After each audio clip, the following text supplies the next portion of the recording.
நினைவு தெரிஞ்ச நாள்ல இருந்து என் வாழ்க்கையில இந்த நாள் வரைக்கும் என் மனசுல ஏதாவது ஒரு சின்ன சஞ்சலம், ஒரு கேள்வி இருந்தா அவன் எனக்கு இன்னைக்கும் பதில் சொல்லுவாங்கிறதுக்கு நேத்தி நடந்தது ஒரு உதாரணம். நேத்து எனக்கு மனசுல ஒரு சின்ன வருத்தம், வேற ஒரு விஷயமா எனக்கு ஒரு வருத்தம்.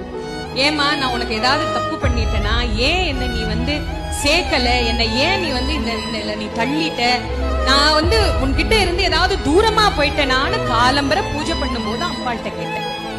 காலம்பரம் அம்பாள்கிட்ட கேட்டேன். மாலையில எனக்கு 5 மணிக்கு வகுப்பு, 4:45 அந்த தம்பி வந்தாப்ல, கார்ட்டூனிஸ்ட் கோபி, அவர் வந்தாப்ல. நான் நேத்து காலையில எங்க அம்மாட்ட கேக்குறேன், என்னம்மா என்ன இப்படி கேள்வி கேட்க வச்சிட்டியே, நான் உனக்கு பக்கமா இருக்கிறேன்னா தூரமா இருக்கிறேன்னா எனக்கு தெரியலையே, என்ன ஏன் நீ இந்த விஷயத்துல நீ தள்ளுன அப்படின்னு நேத்து கேள்வி கேட்டு முடிச்சேன்.